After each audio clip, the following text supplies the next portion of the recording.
तो स्टूडेंट्स यहाँ पर हम ये कह रहे थे कि जैसे यहाँ पर सेंटेंस लिखा है वाह वाह फिर साइकिल चलाइए, तो ये एक प्रकार का उपहास या हंसी उड़ाई जा रही है, क्योंकि हो सकता है कि कोई व्यक्ति साइकिल से पहले दुर्घटनाग्रस्त हो गया हो, वो गिर गया हो, उसे लग गई हो और वह फिर से साइकिल चला रहा है। इस वाक्य से ऐसा ही प्रतीत हो रहा है। तो यहाँ उपहास उड़ाया जा रहा है या हम कहें व्यंग्य ही किया जा रहा है किसी व्यक्ति पर। तो यहाँ भी वाह वाह के बाद में विस्मयादिबोधक का चिन्ह आता। आप तो ध्यान रखो, अरे, हे राम, हे के बाद में लगेगा अरे, वाह, ठीक है, छी छी, इस टाइप के, वाह कितना सुंदर दृश्य, तो वाह के बाद इस प्रकार के जहां सेंटेंस या वाक्य लिखे होते हैं वहां विस्मयादिबोधक चिन्ह का उपयोग स्टूडेंट्स किया जाता है। आगे हम देखते हैं 7 नंबर पे है उद्धरण चिन्ह। उद्धरण चिन्ह को स्टूडेंट्स हम कहते हैं इन्वर्टेड कामास, और उद्धरण चिन्ह 2 प्रकार के होते हैं। एक तो होते हैं सिंगल इन्वर्टेड कामास, एकल उद्धरण चिन्ह, और एक होते हैं डबल इन्वर्टेड कामास, मतलब दोहरे उद्धरण चिन्ह। ठीक है स्टूडेंट्स, तो मुख्यतः आपको ध्यान रखना है स्टूडेंट्स, दोहरे उद्धरण चिन्ह का उपयोग कहां पर किया जाता है।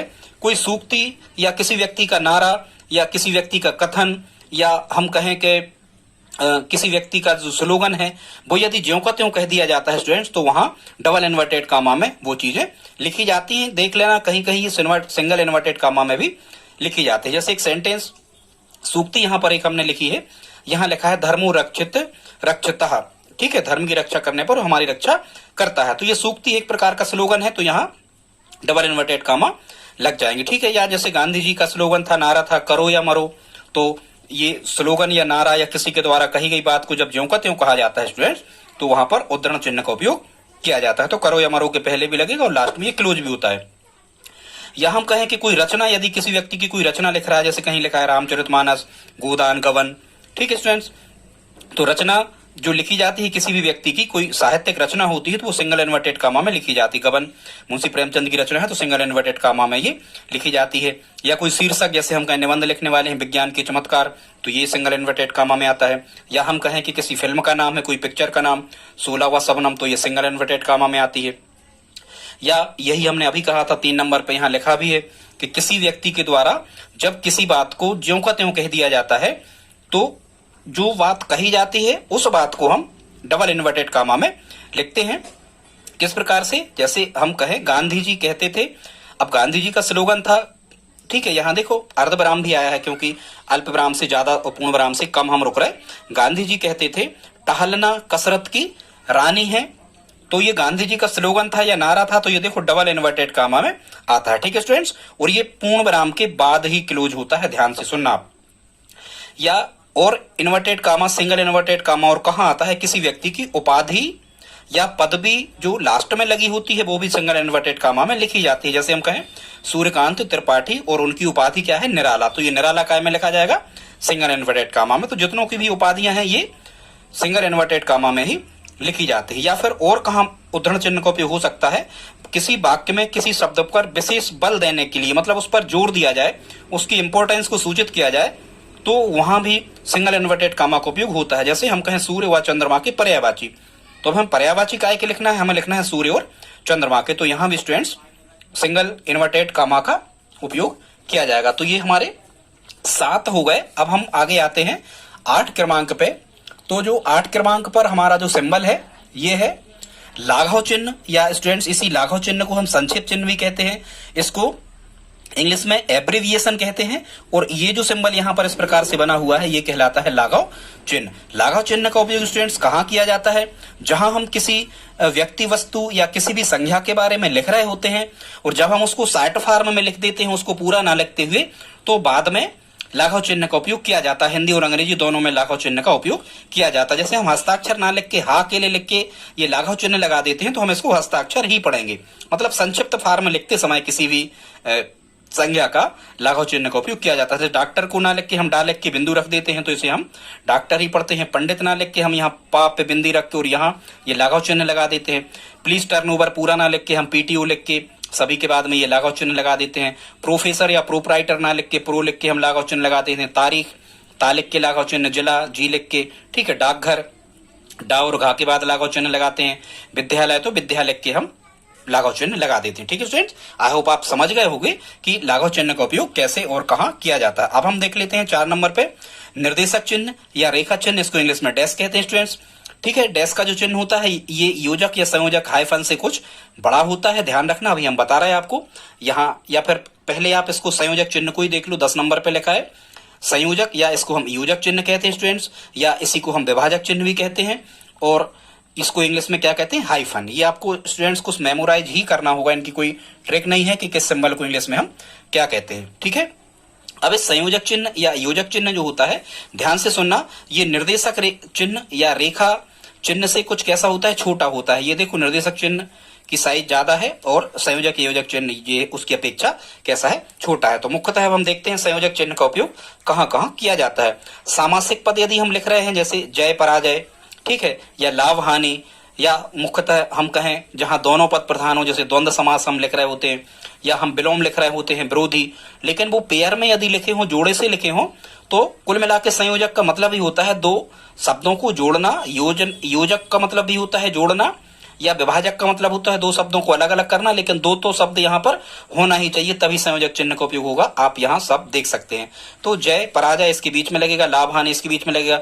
एक अर्थ वाले होते हैं स्टूडेंट जो समानार्थी शब्द होते हैं, और उनमें मुख्यतः ये हमें ध्यान रखना होता है कि दोनों के अर्थ जो होते हैं वो एक ही होते हैं, उनको समानार्थी शब्द कहते हैं। जैसे कपड़ा लत्ता, तो इनके बीच में लगेगा लत्ता भी कपड़ा है, कपड़ा तो कपड़ा है ही। धन दौलत, तो धन दौलत के बीच में लगेगा, दोनों एक ही बात है, धन और दौलत। मान मर्यादा, दोनों एक ही बात है, तो यहाँ योजक चिन्ह लगता है। फिर सार्थक और निरर्थक का यदि पेयर लिखा हुआ है, एक शब्द सार्थक होता है और कई बार हम अपनी बोली में विभाषा का जो हम उपयोग करते हैं उसमें दूसरे शब्द को साथ में बोल देते हैं, पर वो निरर्थक होता है, उसका कोई अर्थ नहीं होता। जैसे अनाप शनाप ऐसे हम बोलते हैं, तो यहाँ योजक चिन्ह लगेगा। उल्टा पुल्टा, तो यहाँ योजक चिन्ह लगेगा। यहाँ जो पहला शब्द है जैसे उल्टा, ये सार्थक है, और पुल्टा ये निरर्थक है। खाना वाना, तो यहाँ बीच में लगेगा। स्टूडेंट्स एक जगह और संयोजक चिन्ह का उपयोग होता है जहां किसी शब्द का रिपीटेशन हो रहा हो, बार बार, 2 बार मतलब वही आ रहा हो, पानी पानी, नगर नगर, ठीक है, डगर डगर, तो इनके बीच में भी योजक चिन्ह का उपयोग होता है। आई होप आप योजक चिन्ह का उपयोग समझ गए होंगे।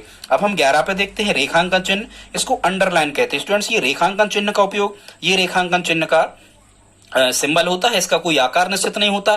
जब हम किसी भी वाक्य में किसी महत्वपूर्ण पद या महत्वपूर्ण शब्द या महत्वपूर्ण वर्ण आदि की ओर ध्यान आकर्षित कर रहे होते हैं, तो ऐसे स्थानों पर रेखांकन चिन्ह का उपयोग किया जाता है, ताकि जो पढ़ने वाला होता है जब उसका ध्यान उस पर जाता है तो वो उसको बड़े ही जिज्ञासा की दृष्टि से देखकर उसके अर्थ निकालता है। मतलब किसी वाक्य में किसी महत्वपूर्ण पद आदि पर जोर देने के लिए हमें रेखांकन चिन्ह का उपयोग किया जाता है। इसकी कोई साइज निश्चित नहीं होती। जैसे हमने यहाँ लिखा एक सेंटेंस उदाहरण के रूप में, जैसे हमने लिखा मानव आस्तीन का सांप है, तो हमने यहाँ आस्तीन के सांप पर भी अंडरलाइन कर सकते हैं, सांप पर भी कर सकते हैं। अब यहाँ पर हम एक मुहावरे का अर्थ बताना चाहते हैं, आस्तीन का सांप मतलब साथ में रह के धोखा करना, इस टाइप से, ठीक है। या हम कहें गोदान प्रेमचंद द्वारा लिखित सर्वश्रेष्ठ कृति है, तो यहाँ हमने आस्तीन के सांप के नीचे रेखांकन चिन्ह लगाया था, यहाँ हमने गोदान के नीचे ये रेखांकन चिन्ह लगाया, मतलब हम गोदान पर जोर दे रहे हैं, इसलिए रेखांकन चिन्ह हमने कहाँ लगाया है, गोदान पर। आई होप आप समझ गए होंगे। किसी बात पर ध्यान देने के लिए, उसको महत्व देने के लिए, उस पर बल देने के लिए रेखांकन चिन्ह का उपयोग किया जाता है। अगला स्टूडेंट्स 12 नंबर पर हम देख लेते हैं। 12 नंबर का जो हमारा साइन लिखा हुआ है, इसे हम हंस पद कहते हैं, या हंस पद को ही त्रुटि बोधक कहते हैं, और इंग्लिश में इसे कारिट कहा जाता है। ठीक है स्टूडेंट्स, हंस पद, त्रुटि बोधक, और ये जो चिन्ह होता है ये ऊपर से नीचे की ओर कोना बनाते हुए इस प्रकार का ये चिन्ह होता है, इसे हम क्या कहते हैं, हंस पद कहते हैं। ठीक है स्टूडेंट्स, आप इनको लिखते जाएं। हंस पद कहाँ लगाया जाता है, जहां हम किसी वाक्य में किसी बात को लिख रहे होते हैं और वो बात यदि रह जाती है तो हम ये हंस पद लगा के ऊपर की ओर उस शब्द को लिख देते हैं जो हमें वहां जरूरत, जिस शब्द की जरूरत हमें वहां पर थी। जैसे यहाँ पर हम कोई सेंटेंस लिख रहे थे, हम लिख रहे थे स्वतंत्रता हमारा जन्मसिद्ध अधिकार है, लेकिन लिखते समय हमने लिख दिया स्वतंत्रता हमारा अधिकार है। ये जन्म सिद्ध शब्द हम भूल गए, तो हम यहाँ पर ऊपर की ओर योजक चिन्ह लगा के जन्म सिद्ध लिख देंगे।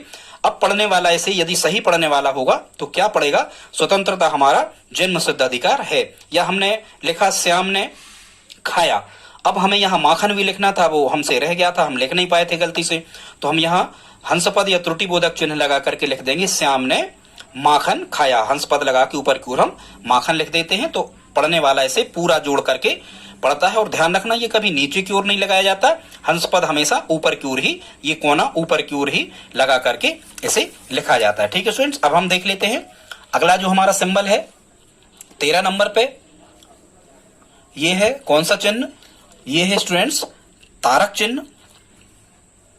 कौन सा चिन्ह है, तारक चिन्ह, इसको इंग्लिश में हम एस्टेरिक, तारक चिन्ह को इंग्लिश में हम क्या कहते हैं स्टूडेंट्स? एस्टेरिक कहते हैं। ये 13 क्रमांक का है।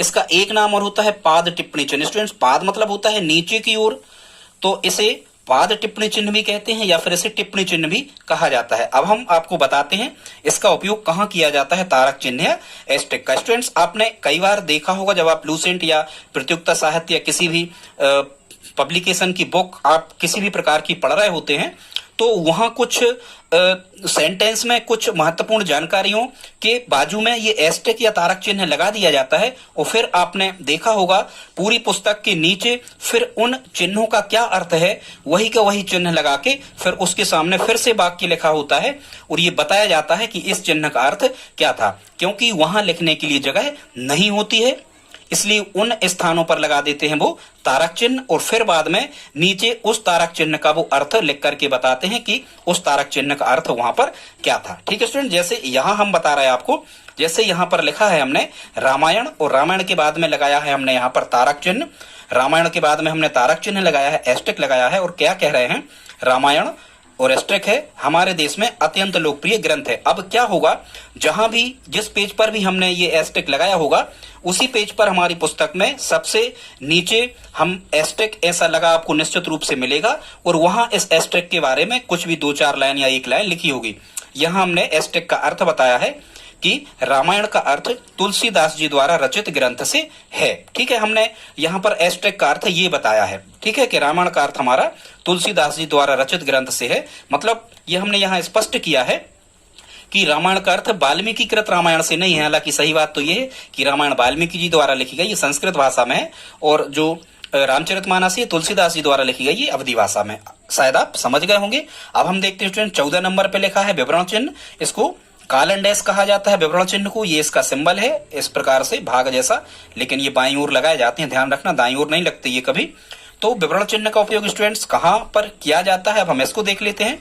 तो किसी वस्तु का सविस्तार, मतलब किसी वस्तु को यदि हमें विस्तृत रूप से वर्णन करना है, तो जिस वस्तु का हम वर्णन कर रहे होते हैं उसके पहले विवरण चिन्ह का उपयोग किया जाता है। जैसे हम कहें कि भारत में कई बड़ी बड़ी नदियां हैं, जैसे, तो जैसे के बाद में यहाँ आएगा, क्योंकि अब हम उन नदियों का वर्णन कर रहे हैं, उनको हम बता रहे हैं, गंगा, यमुना, सिंधु, नर्मदा, कावेरी, ठीक है, महानदी, गोदावरी, इस टाइप से।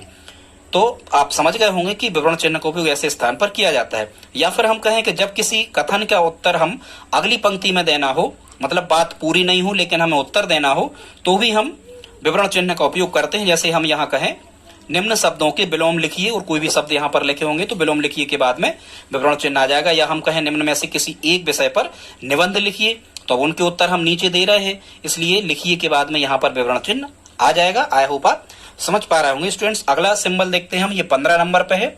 इसे हम क्या कहते हैं, इसका नाम है पुनरुक्ति सूचक चिन्ह। और जो पुनरुक्ति सूचक चिन्ह होता है, इसको इंग्लिश में हम रिपीटिशन कहते हैं। स्टूडेंट्स, रिपीट करना मतलब होता है पुनः किसी चीज को लिखना, तो इसे रिपीटेशन कहा जाता है, रिपीटेशन साइन या साइन ऑफ रिपीटेशन, पुनरुक्ति सूचक चिन्ह। और स्टूडेंट्स, ये 2 प्रकार का बनता है। एक प्रकार का तो इस प्रकार से बनता है, ये हमने बना दिया, और जनरली अपन जो लिखने में करते हैं वो इस प्रकार का उपयोग करते हैं लिखने में, ये पुनरुक्ति सूचक चिन्ह होता है। अब आप समझो कि पुनरुक्ति सूचक चिन्ह का उपयोग किस स्थान पर किया जाता है।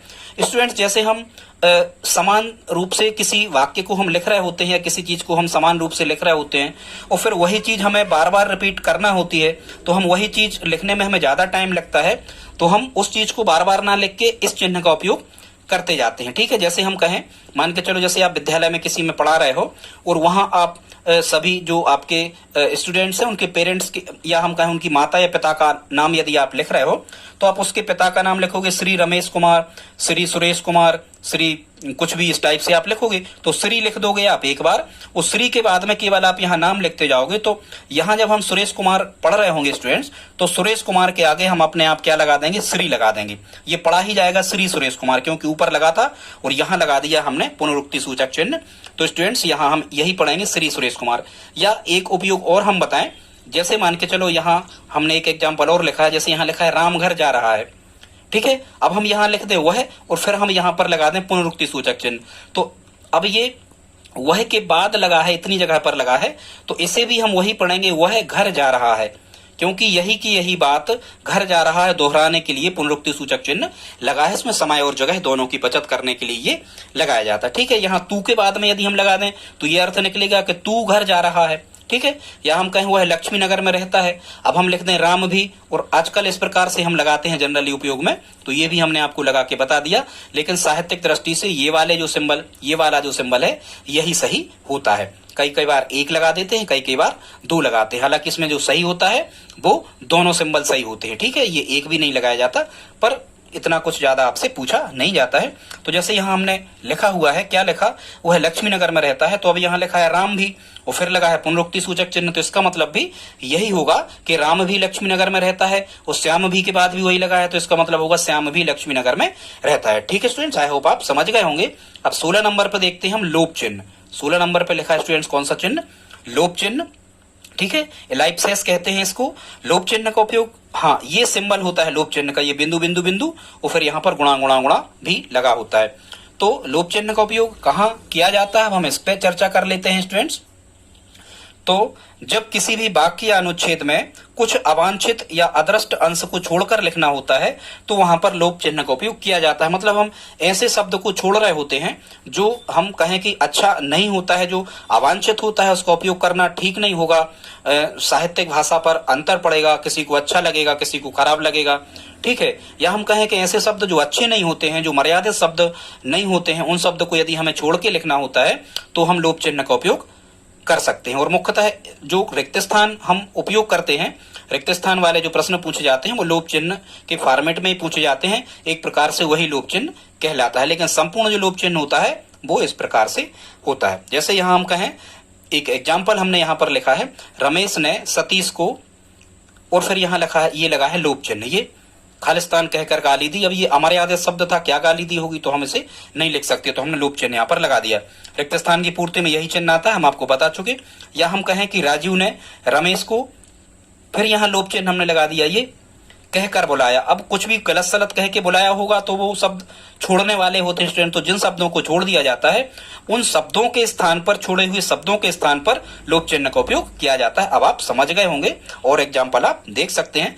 फिर स्टूडेंट्स आगे देखते हैं 17 नंबर पे जो चिन्ह लिखा हुआ है, ये 17 नंबर पे लिखा है समानता सूचक चिन्ह, या इसे हम तुल्यता सूचक चिन्ह भी कहते हैं। मुख्यतः ये सभी जानते हैं इज इक्वल टू कहलाता है, इसे बराबर ही है, ये है समानता सूचक या तुल्यता सूचक, ये इसे बराबर ही कहते हैं, इज इक्वल टू। ठीक है, जैसे हम संधि विग्रह जब मुख्यतः कर रहे होते हैं, संधि विच्छेद, हम संधि विग्रह नहीं स्टूडेंट्स, समास विग्रह कहलाता है और संधि विच्छेद कहलाता है, बहुत बड़ा अंतर है। जब हम संधि विच्छेद कर रहे होते हैं, जैसे ज्ञान धन अभाव, तो यहाँ हम ये समानता सूचक चिन्ह का उपयोग करते हैं, बराबर ज्ञान अभाव। या हम कहें 1 किलोमीटर, गणित में खासकर इसका सबसे ज्यादा उपयोग होता है समानता सूचक चिन्ह का, 1 किलोमीटर बराबर 1000 मीटर, तो ये यहाँ समानता सूचक चिन्ह लग जाता है। या हम जैसे कहें कि समास का जब हम विग्रह कर रहे होते हैं, जैसे यहाँ लिखा सेना का नायक बराबर सेना नायक, आई होप आप समझ रहे होंगे समानता सूचक चिन्ह, कोई बहुत बड़ी बात नहीं, ये बराबर है। 18 पे स्टूडेंट्स यहाँ पर लिखा हुआ है, 18 पे जो सिंबल लिखा हुआ है इसका नाम है न्यूनता सूचक, इसे हम कहते हैं लेस देन। जिस तरफ ये कोना होता है, ये कोने का मतलब होता है उस तरफ छोटी संख्या लिखी होती है।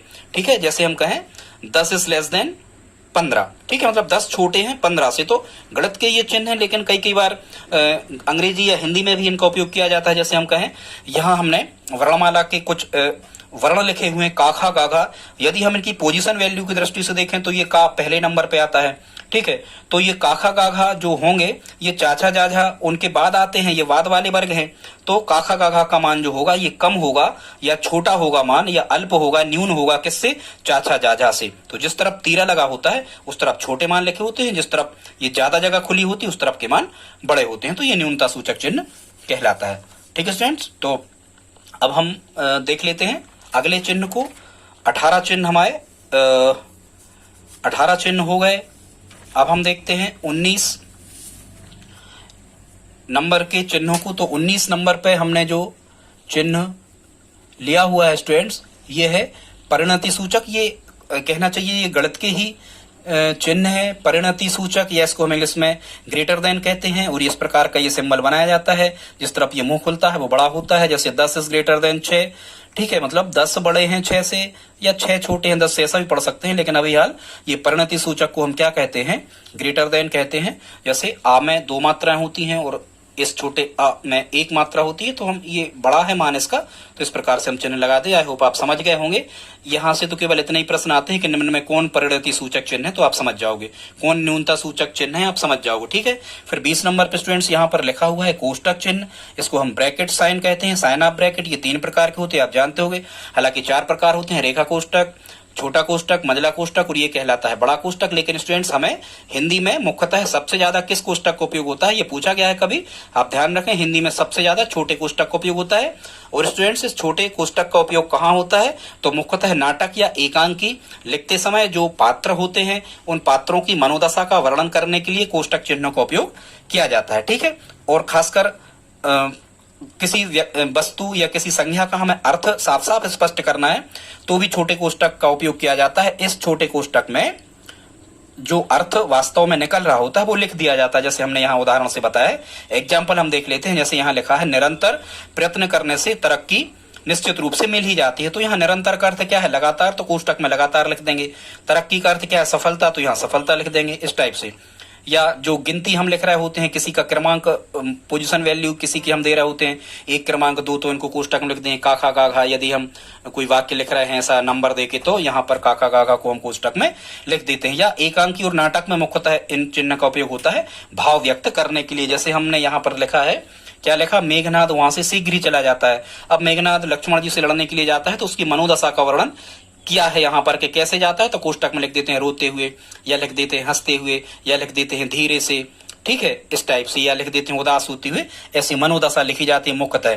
सबसे ज्यादा इसका उपयोग हिंदी में एकांकी और नाटक में पात्र जो होते हैं उनकी मनोदशा का वर्णन करने के लिए ही किया जाता है। या फिर हम कहें, एक सेंटेंस और लिखा है, उन दिनों में हाई स्कूल अब इंटर कॉलेज में अध्यापक था। मतलब यहाँ ये कह रहे हैं कि उन दिनों तो मैं हाई स्कूल में अध्यापक था, लेकिन अब मैं इंटर कॉलेज में हूं।